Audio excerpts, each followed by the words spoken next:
টেন্ডারবাজ খুনি ধর্ষকদের লাল কার্ড দেখানোর জন্য কি আপনারা প্রস্তুত? রাজশাহীতে বাংলাদেশ ইসলামী ছাত্র শিবিরের ৪৯তম প্রতিষ্ঠাবার্ষিকী উপলক্ষে বর্ণাঢ্য শোভাযাত্রা অনুষ্ঠিত হয়েছে। শুক্রবার রাজশাহী বানেশ্বর বাজার এলাকা থেকে সংগঠনটির জেলা পূর্ব শাখার আয়োজনে একটি শোভাযাত্রা অনুষ্ঠিত হয়। শোভাযাত্রাটি বানেশ্বর বাজার এলাকার বিভিন্ন সড়ক প্রদক্ষিণ শেষে বানেশ্বর বাজারে এসে শেষ হয়। শোভাযাত্রা শেষে সেখানে একটি পথসভা অনুষ্ঠিত হয়। এ সময় প্রধান অতিথি হিসেবে উপস্থিত ছিলেন 10 দলীয় নির্বাচনী ঐক্য জোট সমর্থিত ও বাংলাদেশ জামায়াতে ইসলামী মনোনীত রাজশাহী 5 আসনের সংসদ সদস্য প্রার্থী মাওলানা মনজুর রহমান। শোভাযাত্রা শেষে তিনি সাংবাদিকদের বলেন, ইসলামী ছাত্র শিবিরের প্রতিষ্ঠা বার্ষিকী উপলক্ষে সারা দেশেই নানা আয়োজনে দিনটি উদযাপন করা হচ্ছে। সেই ধারাবাহিকতায় আমার এই অঞ্চলের বিভিন্ন উপজেলা ও ইউনিয়ন সদস্যদের সাথে নিয়ে সকালে একটি শোভাযাত্রার আয়োজন করি। শোভাযাত্রায় উপস্থিত ছিলেন রাজশাহী বিশ্ববিদ্যালয় ইসলামী ছাত্র শিবিরের সভাপতি মুজাহিদ ফয়সাল।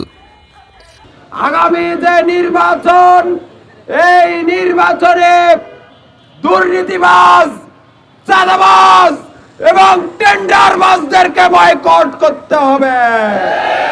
যেভাবে লাল কার্ড দেখিয়েছে ঢাকা বিশ্ববিদ্যালয়, রাজশাহী বিশ্ববিদ্যালয়, চট্টগ্রাম জাহাঙ্গীরনগর এবং জগন্নাথ বিশ্ববিদ্যালয়ের শিক্ষার্থীরা, এইভাবে 12 তারিখের নির্বাচনে ওই চাঁদাবাজ, দুর্নীতিবাজ, টেন্ডারবাজ, খুনি ধর্ষকদের লাল কার্ড দেখানোর জন্য কি আপনারা প্রস্তুত?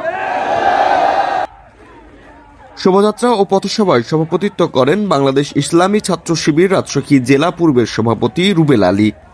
তিনি পথসভায় সংগঠনটির আগামীর দিনের পথ চলা নিয়ে দিক নির্দেশনামূলক বার্তা দিয়ে ৪৯তম প্রতিষ্ঠাবার্ষিকীর শুভেচ্ছা জানান। যখনই বাংলাদেশের কোনো ধরনের সমস্যা হয়েছে, ইসলামী ছাত্র শিবির নিজের জীবনকে বাজি রেখে মানুষের কল্যাণের জন্য, শিক্ষার্থীদের ন্যায় প্রতিষ্ঠা করার জন্য, শিক্ষার্থীদের শিক্ষা ব্যবস্থা সুষ্ঠুভাবে বাস্তবায়ন করার জন্য প্রত্যেকটা আন্দোলন সংগ্রাম পেরিয়ে ৪৯তম আজকে প্রতিষ্ঠাতা বার্ষিকী আমরা সফল করার জন্য এখানে উপস্থিত হয়েছি। পথসভা ও শোভাযাত্রায় আরও উপস্থিত ছিলেন সংগঠনটির জেলা পূর্বের সাধারণ সম্পাদক আব্দুল রব সহ বিভিন্ন উপজেলা ও ইউনিয়ন পর্যায়ের প্রায় ৩ শতাধিক নেতাকর্মী। NM news, Rajshahi.